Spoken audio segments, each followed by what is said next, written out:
Welcome, everyone. This is Jonathan Lipp from the Big Apple Film Festival, and thank you all for being here. So, as you all know, we have been talking about the business of film, film production, film distribution, screenwriting, agents, and many other things. So, today's conference, this time, we are proud to announce our guests. We have Maria Jamora with us and Michael Pinckney. Hello, how are you? All right, good to see you both. So I'm going to just give a quick rundown here of each of our speakers. So Marie has directed an episode of Who's Queen Sugar. Marie was also named one of 5 visionary Asian American female filmmakers in Core Magazine's New Hollywood issue. Flip the Record won the Grand Jury Award for Best Narrative Short at Urban World, and Harana won the Jury Award for U.S. Narrative Short at the Sarasota Film Festival. Marie's first feature, What Isn't There, premiered at Slamdance and was distributed theatrically. And she was also an executive producer and director of Family Style, which is an Asian foodie show. She is the first Filipina director to be accepted into WB's Television Directors Workshop, and she is currently directing faculty at the American Film Institute. Michael got his start as an assistant director to Spike Lee on numerous films like Inside Man, 25th Hour, Bamboozled, Summer of Sam, and many more. He has also written and directed feature films, television pilots. His film debut, which was called You're Nobody Till Somebody Kills You, was distributed by Lionsgate. And he has directed a variety of digital series like Soul Kings for Brick TV, Black Actress for Issa Rae Productions, in addition to producing the award-winning digital series for Colored Boys Redemption starring Tim Reed. He also co-produced BET's docuseries From the Bottom Up. Michael wrote and directed The Trade, the award-winning film about sex trafficking, which is on Amazon Prime, and directed by award-winning films God Bless You, which has gotten over 2 million views on YouTube. So that's really awesome. So that's my quick intro, but I'm going to ask each of you. Let's start with Marie. If you want to speak a little bit about yourself as a filmmaker and sort of some of your successes over the years. If you want to just give us sure.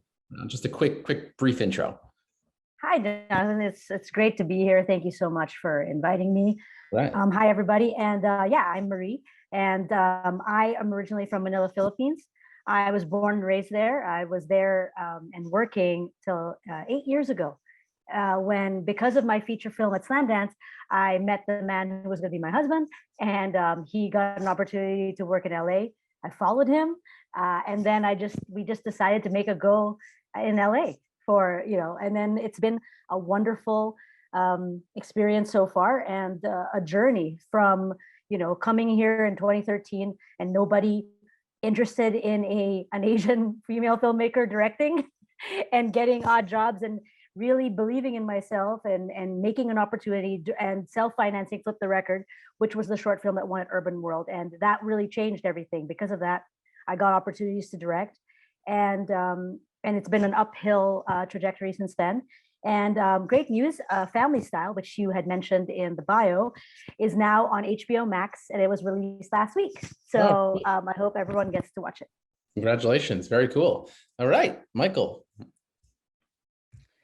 My name is Michael Pinckney. Some people call me Boogie. A lot of people know from that in the business. I cut my teeth. I was, as was mentioned, as an assistant director, actually from an intern to a production assistant to an assistant director, before I started transitioning into writing and directing. I do TV shows, I do features. I actually just started working with Jax Media, heading up their diversity initiative to hire more Black and brown people behind the camera. I've worked with, Jax Media before. I first AD season 2 of Broad City. I did Precious as an AD for them, and I did Top 5 as an additional first AD for them. So, and I love to pitch and develop and help other creatives of color develop. Very cool. All right. So let me ask each of you, with everything that's happened over the last year or so, COVID, how do you see sort of the outlook right now for distribution? Do you see the theatrical market coming back? Do you think streaming is going to be the way to go? Marie, what are your thoughts? That's a really good question. And I think that we're seeing what they're trying out right now, which is that hybrid, right? That same day and date thing where more tent pole films get the theatrical, where, you know, people want to see In the Heights in a cinema. At the same time, if you want to stay at home, you don't have to wait a couple of days or a couple of weeks. You can actually watch it. And I do feel, though, that it depends on the content. If it's a smaller film, quote unquote smaller film, with, you know, not a Marvel movie, for example, I do feel that streaming will probably be the way to go. Cool. Michael, what are your thoughts on the future of distribution now?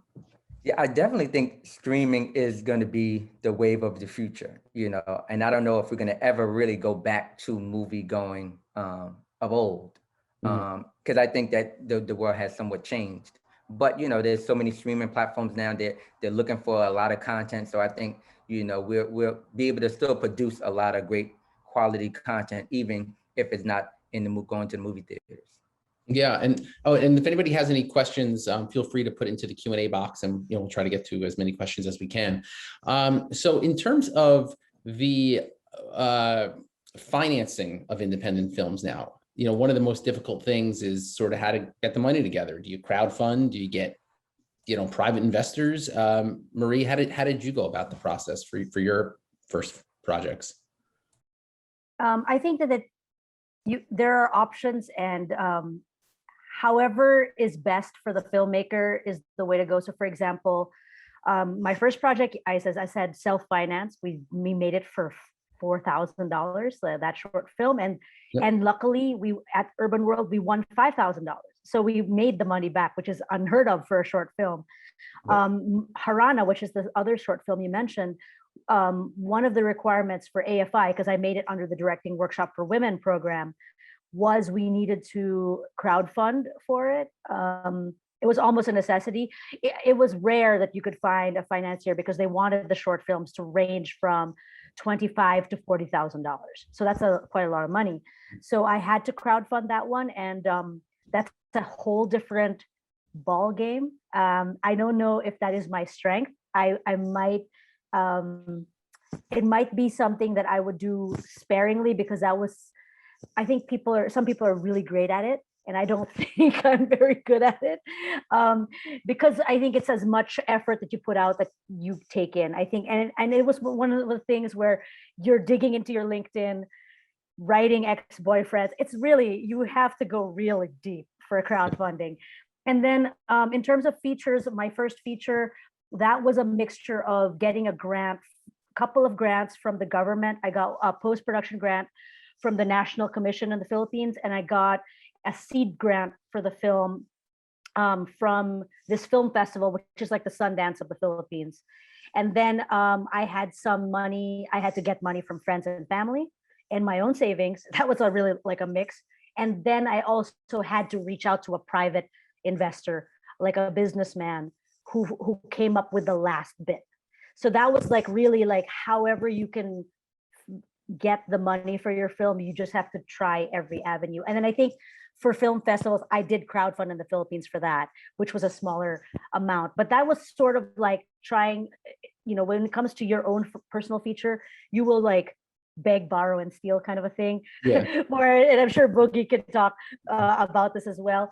And then lastly, I would say now that I'm in Hollywood and pitching and all that, it would really, I'm learning more and more about packaging and how, putting together that perfect package, having the right talent already attached to it. I mean, you don't just have to have a great script.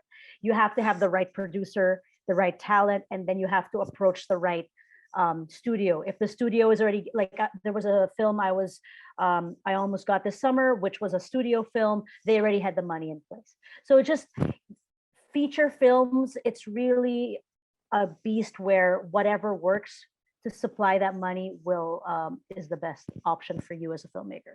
Right. And yeah, Michael, for you as well, like your first feature film, You're Nobody Till Somebody Kills You. This was your first feature. Now you had experience as an assistant director, but how do you approach investors? How do you get the funds together to be able to create a project like this? I actually finished the script while I was working on Inside Man. And I actually, and the first step was we got Spike to executive produce it, because hopefully that we thought would help some money. So that's how we initially got the investors, because we said he was on board, because we didn't think we was going to get the money if we didn't have an attachment. So that was the first attachment. And, so that's how I got the feature made. A lot of other films that I've done have been self-funded, and just really and relationship based, just working with so many people and people coming, without charging you to work on it and say, hey, we're gonna grind this out for a weekend and get it done. And, because we all do the same thing on each other's projects. So it's just kind of, using your network a lot of times, because I've never really been a crowdfunding. Like Marie said, it's such a hard thing, especially now, and it's like almost impossible. It's so many people asking for money. It's so much going on in the world. It's like, you need help making your little film. Like, why should I help you with my money? So it's really tough right now to crowdfund. So I typically will just make it lean and mean and just call in favors. Right. And then you were lucky enough to secure distribution for your first feature as well. So how did you make that happen? I mean, I think the name, had a lot to do with it. Having a name Spike attached to it, just kind of, they wanted to be in business with Spike at the time. It was a small, so we went through Grindstone, Lionsgate, and it was tough because it actually, they wanted to have a bigger, we wanted to go theatrical, but they, of course, it wasn't feasible for them because you spend so much money. All filmmakers want to go theatrically, but they want to kind of recoup. So, but just having him on board definitely helped with the distribution that they thought they can sell internationally and stuff like that. Right. And if anybody has any questions about anything regarding their own projects or just the industry in general, you can just put it right into the Q&A box. Marie, I'm going to ask both of you. We'll start, Marie. Regarding casting, how do you go about getting the most quality talent? Do you use a casting director? Do you just do open auditions? What's your process like? That's a great question. So the short, for the record, it had 7 roles for Filipinos of different ages. And so, and at the time, since I only had $4,000, I couldn't afford a casting agent or a casting director. So what I did was I actually we did a post and breakdown and an open call on Facebook. And we actually cast the film on Facebook. 6 out of the 7 roles, we had one, the father figure, like a favor, like somebody knew a casting director. And so we asked them for a favor for some recommendations. So that was how we casted that one. And for Harana, since it was a film with, I would say, around 5 Filipino roles, and then around 30 other roles, different races, we really needed a casting director. So what happened was I got recommendations from friends for casting associates who wanted to go off on their own and be casting directors, and they wanted the credit. So, and I had a small stipend for them, and we spoke because the roles were quite difficult. What I was looking for were people of color who could sing and act and play an instrument. And not fake it, because I'm a musician and I could tell if someone's faking. So that was really really helpful. I got to understand that process of how to work with a casting director and how expansive their range was in getting more people. At the same respect, though, since they only do speaking roles, and I had a lot of extras, I had 30, 40 extras with no lines. I still had to pull in favors, like what Boogie was saying about network. Like I had to talk to, my other producers of color. They wanted to help my project. And so they would just for free, like say, hey, I know all these up and coming actors. They would love to be a part of your film. Give me your shooting dates and this and that. And it was supposed to be in Vegas, and they were wearing 1990s costumes. So it was a fun role for these actors. So that's my experience with casting so far. And right now, one more last thing. Now that I'm pitching projects, I think part of the pitching deck and putting images to your concept, putting actors there that executives recognize is also very important, because I actually had pictures of other actors, and then somebody who I was one of these writing groups that I'm a part of, there was a casting director, and she had said, Marie, my note for your deck is that I would like you to use these actors who are more recognizable for these executives. And she named all these people who I had no idea about. And so that was really eye-opening, and it really makes me realize and respect that role, casting director. Right. And yeah, Michael, what about for you, your first feature film, and then even for your shorts, Roundtable? Yeah, how did you go about your casting process? For the feature, we had a casting director. We had a little bit of money, which is always great because casting is tough. You know, you have to have a good eye, you know, good instincts. All the other stuff, the shorts and the pilots and stuff, I typically cast myself because I know so many actors from working in the business, producing, ADing. And actors hit me up all the time. Yeah. You know, so I know so many actors. So I try to just do a breakdown, and then I try to source from actors that I like their work. I've seen them in the film because I think it's great when you get to work with actors that you know and that you know their journey and that believe in you as a director, because, you know, sometimes, you know, you're going to spend a lot of time on the set with this actor. So you want to have a good rapport with them. So I think, you know, and that's, I guess, why a lot of directors work with the same actors, you know, just this shorthand of language that they have. Right, right. And do you find that do you generally give your actors flexibility to improv things, or are you both pretty strict about the script?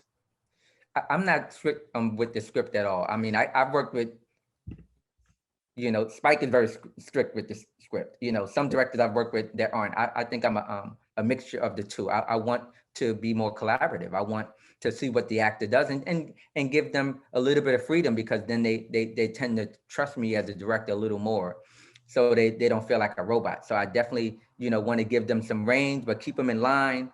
But, you know, just keep it collaborative and keep it open, even if they get to do a take that's just for them and they feel good, and I could get the take that I want. Right. And how about Marie? Do you give your actors some, you know, a good amount of flexibility, or is it pretty by the book? I'm like Boogie. I'm a mix, because there are some lines that I feel are very pivotal to the script that sometimes I want it to be this, that means the same line. However, if I have a role where someone is kind of like the comedy relief, or like the best friend who, you know, I tend to give them free rein. As long as there's a take where there's one that's actually scripted and then everything else they can go off. One of my practices is I love having a table read with the actors prior to shooting, because if there's a line that feels unnatural to them and they're struggling to make it work, I always ask them, I go, how would you say it? Or how do you think your character would say it? Because I'm the type of director who would prefer naturalism on camera versus, no, these are my lines, and I'm not that precious about it. Yeah. All right. So let me take a question here from the Q&A. Elena asks, what writing groups would both of you recommend, or resources, to meet like-minded creatives? Any thoughts on that? I think I have 3 writing groups. I've had to think about it right now, but because some of them are active and some of them became less active during the pandemic.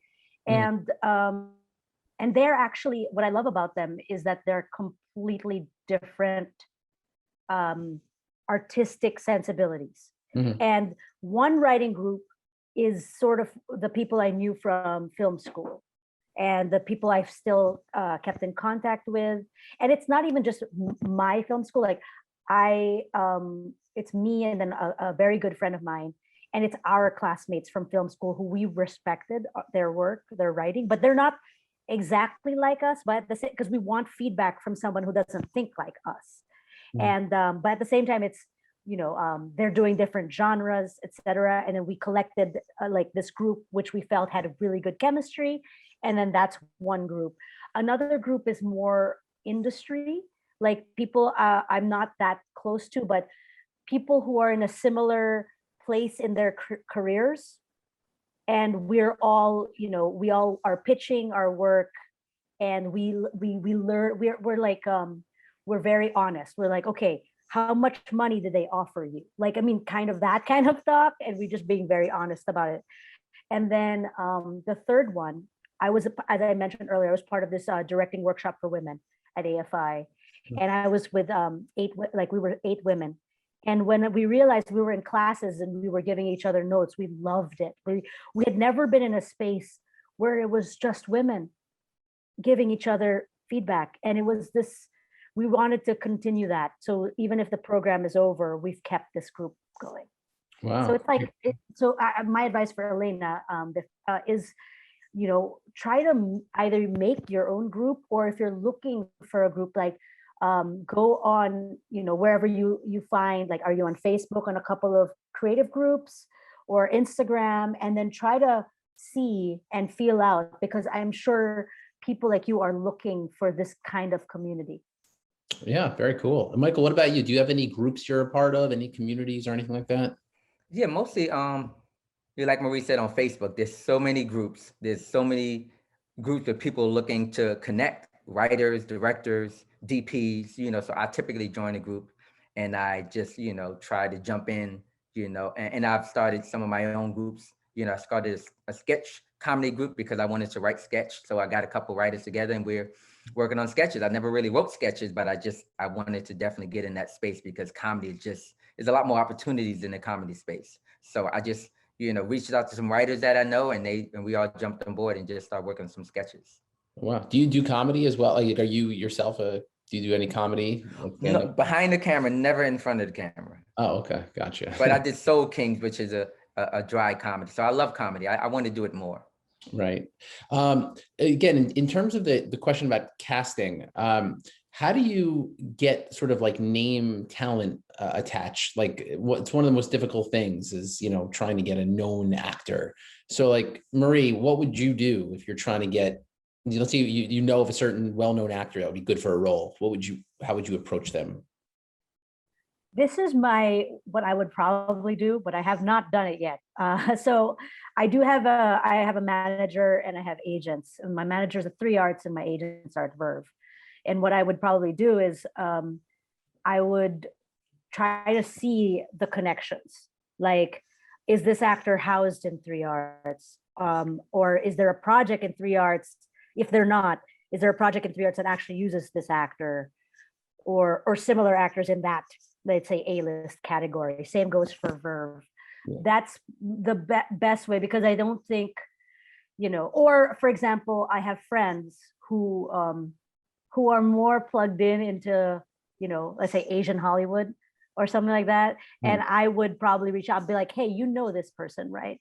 Could you make me an intro? And like, just really go through those channels and, you just use what you have. Yeah. And the more personal connection, I do think the better, because that person would have vetted you already. And also, one more thing is that I have, my show Family Style. Yeah. We, it's an Asian food show, but we use, A-list actors, like, to be in our show. And they, it's through the lens of, like just a foodie, not a food critic or a food, like a chef. And so we do outreach a lot with high level actors as well for that show. So I think I've made some connections to either like publicists or managers, and just trying to like my mental Rolodex. I think that's all the things I would do. It's like a multi-prong approach. Yeah. Don't just like do one thing and then hope that pays off, I think. Yeah. Michael, what about yourself? If you're trying to get like a known actor, that would be great for a role. It's tougher now, because, you want to get a name actor, you're raising money. They kind of want to know, okay, do you have the money? So is this thing of getting the letters of intent are like tough now. So typically I try, I don't try to go through a manager or an agent, because a lot of times from my experience, sometimes they don't even tell a client if it's not a big enough project, so I typically try to reach out to the actor through other actors that I know. Or if I have a relationship with a manager, I'll see who's on her slate, that might fit. I'm like, oh, I want this actor, but you know what? They always want to package some of their clients. So, okay, maybe this person is good for this other role. So I kind of make it appetizing, just go with a management firm that I can kind of source all my actors from, and they feel good about that. Right. Yeah. Now, another thing is both of you have directed for film as well as TV. So like Michael's, directed Soul Kings, and Marie Family Style. What do you find are the biggest differences between directing a feature film versus directing like episodic television, digital series kind of stuff? Marie, what do you, we'll start with you. And do you prefer one also over the other? I think that from my experience, what I loved about doing the digital series was that the focus was very clear, and I didn't have to worry about the financing.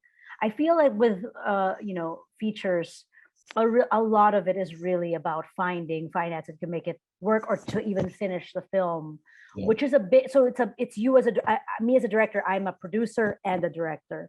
And so you have the burdens of the producing. So with what's nice about the digital series is, even though I was executive producing, it's all creative. Like, luckily the studio Stage 13 really, we had a sponsor, which is Toyota. And which is great, is because we have to please the sponsor. We're featuring Asian food, and yes, you do have a client to please. However, it doesn't. I think it gives you more freedom to be able to be like, this is what our show is, and it takes off a lot of that financial producing burden. And it gives me, and I just focus as a director, which is really the dream. I love directing, and when the producing is taken care of, I feel that I can be a better director. Cool. And Michael, what about yourself? Like, you did Soul Kings, but then you also done feature films and short films. Is there one you prefer over the other? Or? Well, I would echo what Marie says. Is a certain level of freedom when you don't have to worry about the money as a director, and features, shorts, typically money is a concern, whether financing, whether not having enough of it.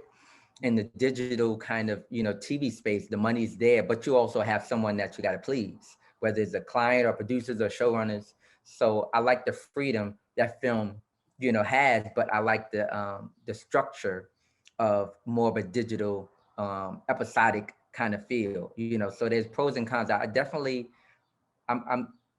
used to like film more. Now I feel like I like episodic and digital more, just because, you can play without as many issues, to think about. Right. So you have a lot more freedom, and I rather that freedom versus the feature and the financing and just the burden and crew size and rates and just all of these moving parts that you have to deal with. And then you get on set and you burnt out before you even yell action, Yeah. So I definitely want to get in the episodic space. I want to jump in because Boogie reminded me of something. That there was a moment when I was shooting my feature where, when I was I loved the take, and I was like so happy, and it was everything that I had visioned and more. And I realized that I didn't have to look behind me and make sure someone was pleased with it. I wasn't, it was for me. I was the one who I had to be happy, and that's the beauty of features. And I hope everyone gets to experience that. Thanks. So let me go over to the Q&A here. So Andy has a question. Andy says, I am an award-winning Native American SAG-AFTRA actor, writer, director, and producer. I self-funded and made a short film over the pandemic with a diverse storyline. It has won film festivals and awards worldwide. In discussing diversity and inclusion, Native actors are virtually non-existent, less than 0.4 of all roles. With so much attention on inclusion, how can I get traction for my success as an actor, writer, director, producer? I can't even get an agent or a manager. Any thoughts? Marie, you want to start, and then we'll go to Michael? Sure. Congratulations, by the way. That's amazing. I think you're doing all the right things. You self-funded and you made a short film over the pandemic when no one was shooting, and you're already at film festivals and you're winning things. You're taking matters into your own hands, which I think is so important. That's what I did as a Filipino. I was shocked, actually. I was culture shocked when I moved to America and saw that there was no content, virtually also almost non-existent, made for us or by us. And we have some supporting actors here and there.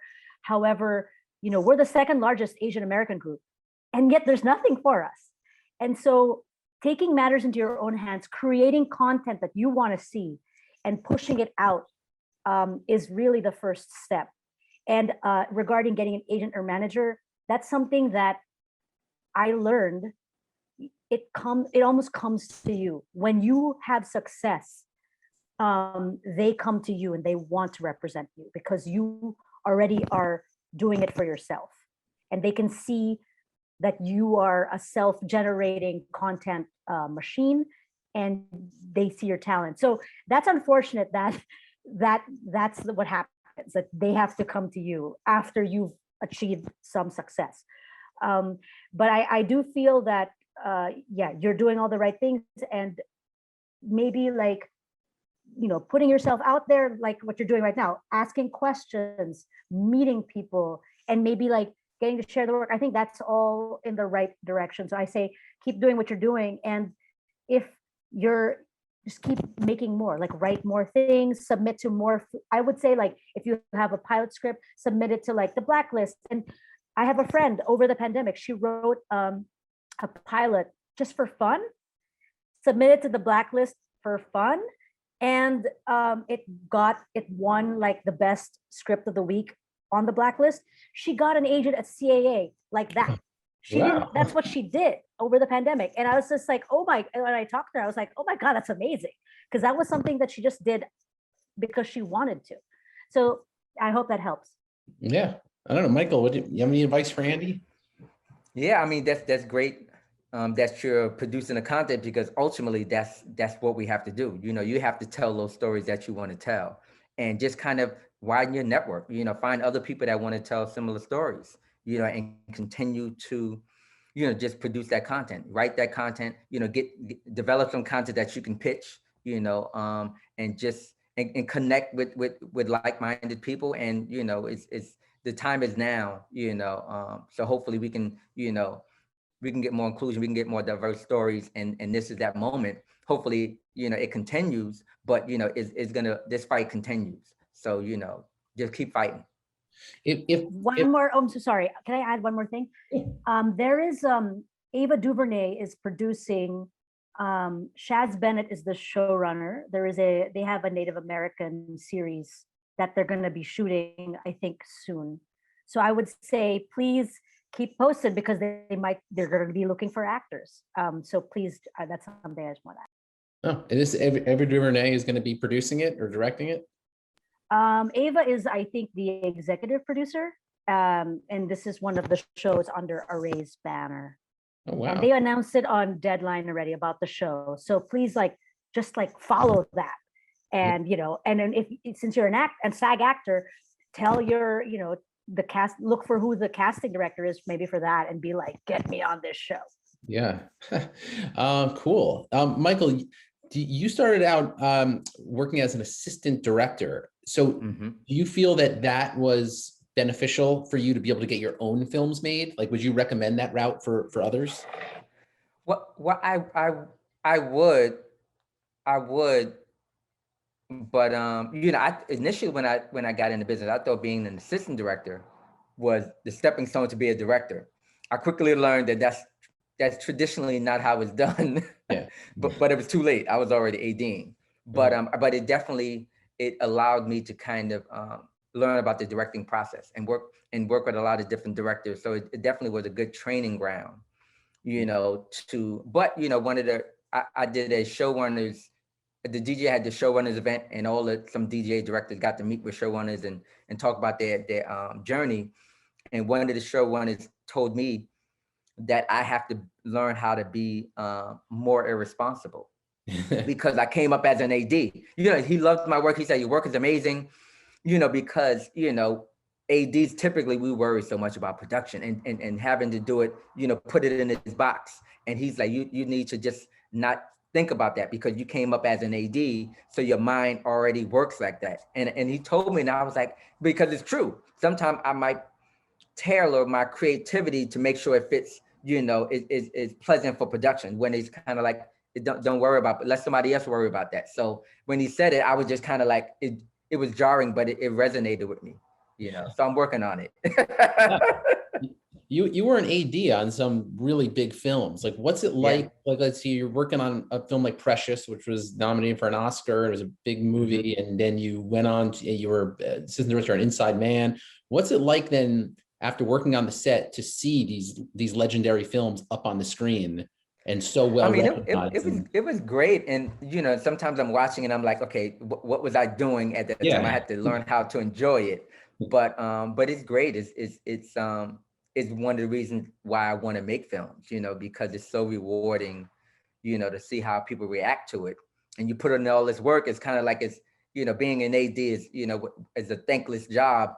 So many people say, but, you know, but I found it to be very rewarding to see, be a part of some historical work. yeah, that's really cool. Let me ask both of you, would you recommend making, well, it's sort of a two-part question. Would you recommend that filmmakers are starting out make a short film first? And is there a market, you think, for short films? Marie, what do you think?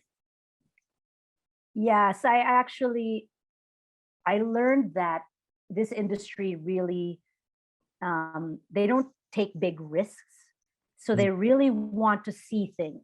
And for directors or the up and coming directors, you know, short films is really the way to go, because most agents or managers or execs don't have a lot of time. So they're not going to watch a feature. So, you know, I have a feature, we don't even send it out, you know, and it's kind of like, I mean, it hurts a little bit because like, you're just like, it's my feature. But like, I understand, like they have 10, 15 minutes. They want to see what you can do. And short films are a wonderful opportunity to show that. I did think that there was a time when short films weren't viable, like years ago, but I do feel right now there is a market for short films. There are so many platforms, especially online, that really are about short films. They feature short films. You can get money, you can get distribution for short films. You can get, you know, you get a little bit of money for distribution. For example, Flip the Record. We're showing on Alaska Airlines, like, you know, and it's like not a lot of money, but it's like, you're like, hey, that's kind of cool. Like the places that you don't realize would love short films. They, you know, like an HBO right now, I think they're looking for more short film content. I know Canopy has a short film section. So I do feel that, and because I am a teacher at AFI, and, you know, out of film school, you generate short films. I see careers taking off on these thesis films, because sometimes if you're in film school, you get to, you know, the dream is you get a Student Academy Award nomination or something like that. You know, if you're not in film school and you're up and coming, for example, one of the directors of Queen Sugar, Sierra Glaude, she started off as a casting PA on the first season of Queen Sugar, and she rose in the ranks. And Ava saw that she was working so hard. And she knew that directing was her dream. And Ava encouraged her. She said, "Make your own things, and put it out there." So she did make shorts, and it got into great film festivals. And then Ava gave her an episode, not just one episode, but she got 3 episodes of Queen Sugar season 5, and she got 1 episode season 6, and now her career is amazing. Like it's really that stepping stone. Short films is the stepping stone for bigger work. Yeah, Michael. I mean, speaking of Spike Lee, right? But Joe's Bed-Stuy Barber, NYU film, Right. Student Academy Award, all that. Right. And then, you know, you also have experienced short films, Roundtable.